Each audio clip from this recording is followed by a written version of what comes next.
अस्सलाम वालेकुम, welcome back. तो जी हमारा पशु वाइट ग्लेशियर से सफ़र वापसी के लिए शुरू हो गया है और इस पत्थर की कहानी मैंने आपको बतानी थी कि यहाँ पर एक यहाँ का लोकल जो है वो इसे तराश कर रहता है, जो आज से कोई हज़ारों साल पहले, ठीक है, हज़रत हूद अलैहिस्सलाम की कौम जैसे पत्थरों में रहती थी।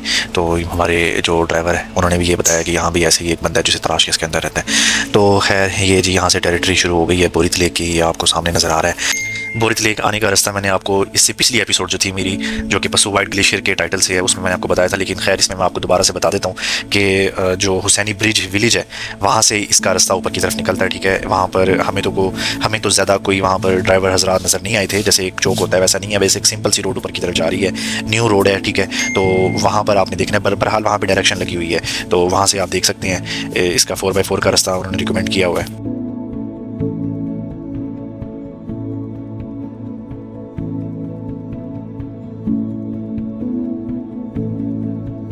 एक आपको प्रो टिप देनी है, आप देखें इस टाइम इस वीडियो में मेरे हॉर्न देखें कि कैसे डिहाइड्रेट हुए हैं। तो इस गिलगित बल्तिस्तान में इस सीज़न में स्पेशली घूमते हुए आपने खास ख्याल रखना है अपने होंठों का, अपनी सेहत का। आपने डिहाइड्रेट नहीं होना, पानी बार बार पीते रहना है और टॉयलेट से नहीं घबराना। टॉयलेट आपको इधर उधर रास्ते में होटल्स में मिल ही जाते हैं।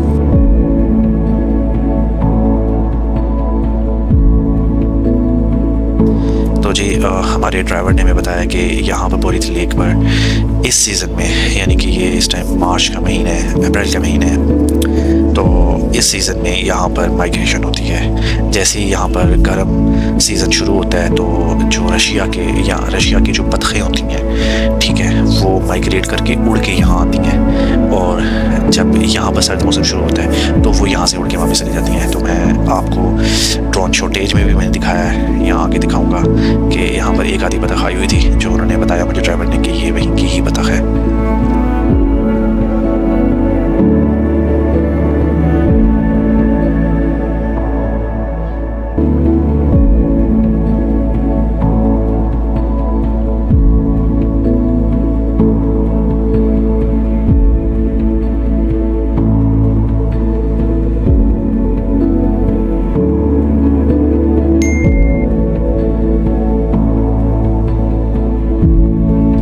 अच्छा जी, ये है वो ड्रोन शॉट जिसमें मेरे साथ ड्राइवर भाई खड़े हैं और वो मुझे गाइड कर रहे हैं कि किस तरफ वो दो बतखें यहाँ पर घूम रही हैं जो कि रशिया से माइग्रेशन करके इधर आई हैं, ठीक है। तो मैं इस टाइम उन्हें ढूंढने की कोशिश कर रहा हूँ और जब मैं ये रिकॉर्ड कर रहा था इन रियल टाइम तब तो मुझे नज़र नहीं आई थी वहाँ पर रोशनी की वजह से, लेकिन अब जब मैं देख रहा हूँ इस वीडियो को लैपटॉप पर तो मुझे स्क्रीन पर नज़र आ रही है। तो ये देखने में तो बड़ा ही यानी कि एक मार्का लग रहा है और सुनने में भी कि कैसे रशिया से उड़कर ये इतनी दूर से उड़कर यहाँ पर आई हैं। ये काफ़ी खूबसूरत एक रिसोर्ट टाइप बना हुआ है। यहाँ पर कुछ होटल्स वगैरह की इन्फॉर्मेशन मैं नहीं ले सका unfortunately due to shortage of time, लेकिन नीचे मुझे नज़र आ रहे हैं होटल्स भी, कुछ घर बने हुए हैं लोकल्स के, वो भी नज़र आ रहे हैं। और यहाँ पर बोट्स वगैरह भी हो रही हैं, जैसे आप देख लें टूरिस्ट आए हुए हैं कुछ जो कि एंजॉय कर रहे हैं इस टाइम इस माहौल को। और यकीन करें जो यहाँ पर इस टाइम सेरेनिटी है, जो इस टाइम पीसफुल इन्वायरमेंट है, वो बताया नहीं जा सकता। बहुत ही खूबसूरत और शानदार जगह है।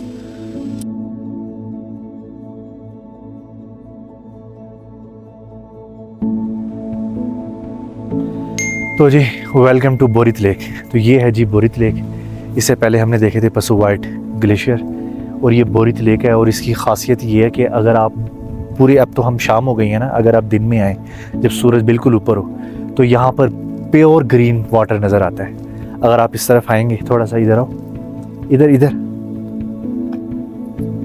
थोड़ा सा, ये देखें अब यहाँ पर शेड पड़ रहा होगा ग्रीन पानी का। इस टाइम सूरज जो है वो पहाड़ों के पीछे चला गया है, इसलिए ज़रा क्लियर नज़र नहीं आ रहा। तो ये बड़ी खूबसूरत लेक है और इस लेक के बारे में ज़्यादा लोगों को पता भी नहीं है, ठीक है। तो यहाँ पर भी आप ज़रूर आएँ, ठीक है। वाइट ग्लेशियर पे जाना है या नहीं जाना, अगर आप एडवेंचरिंग है, अगर आप डेयरिंग है, फिर आप पशु वाइट ग्लेशियर्स जो है वहाँ पर ज़रूर जाएँ। लेकिन अगर आप ज़रा पुरसकून माहौल रखना चाहते हैं तो ये बड़ी ही एक पुरसकून जगह है, ठीक है। यहाँ पर आप को मोटल्स भी मिलेंगे, कैंपिंग की साइट्स भी मिलेंगी, और तो और ये बड़ी ही कोई हुंजा के लोगों की सदियों पुरानी सेटलमेंट्स भी यहाँ पर हैं जो आपको यहाँ पर देखने में मिलेंगी अगर आप आगे पशु वाइट ग्लेशियर्स की तरफ जाएंगे। लेकिन यहाँ पर जो गांव है वहाँ पर भी आपको काफ़ी ऐसी जगह मिल जाएंगी जो कि पत्थरों के बने हुए घर हैं।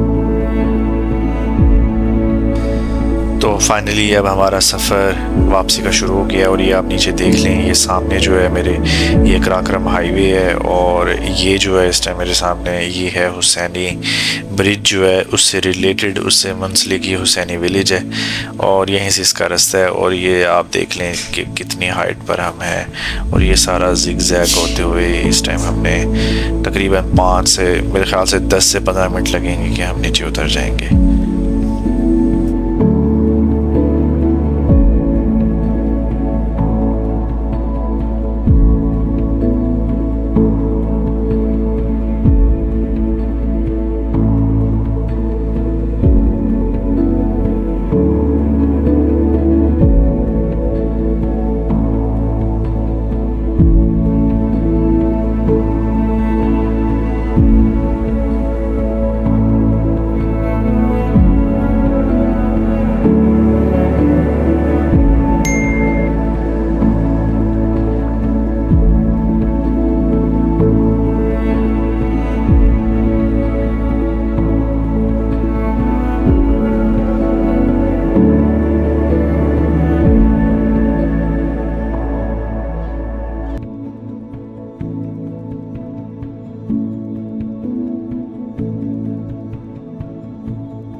अल्हम्दुलिल्लाह, अल्लाह का शुक्र है जी, हमारा पशु वाइट ग्लेशियर और बोरिस लेक का टूर कंप्लीट हो गया और इस टाइम हम वापसी की तरफ गामजन हैं। और नीचे हमने कराक्रम हाईवे पर, यानी कि जो इसकी रोड है इसके बिल्कुल सामने अपनी गाड़ी पार्क की हुई थी, वहाँ पर हम बस कुछ ही मिनट्स में पहुँचने वाले हैं। तो खैर मुझे बताइएगा कि आपको ये व्लॉग कैसा लगा है और ये हाइट भी आपने अपनी तरफ अपने तय आपने इसका एस्टिमेट लगा कर मुझे बताना है कि यहाँ पर इस रोड पर क्या हमारी नॉर्मल गाड़ी भी आ सकती है कि नहीं। मुझे तो ये हाइट बिल्कुल शोगरान जैसी लग रही है। अगर शोगरान पर मैं अपनी गाड़ी पे जा सकता हूँ तो मुझे लग रहा है कि यहाँ भी अपनी गाड़ी आ सकती है। ठीक है, बाकी आप लोगों ने अपना ख्याल रखना है और मेरे इस व्लॉग के बारे में कमेंट सेक्शन में ज़रूर बताना है। ठीक है, थैंक यू, अल्लाह हाफिज़।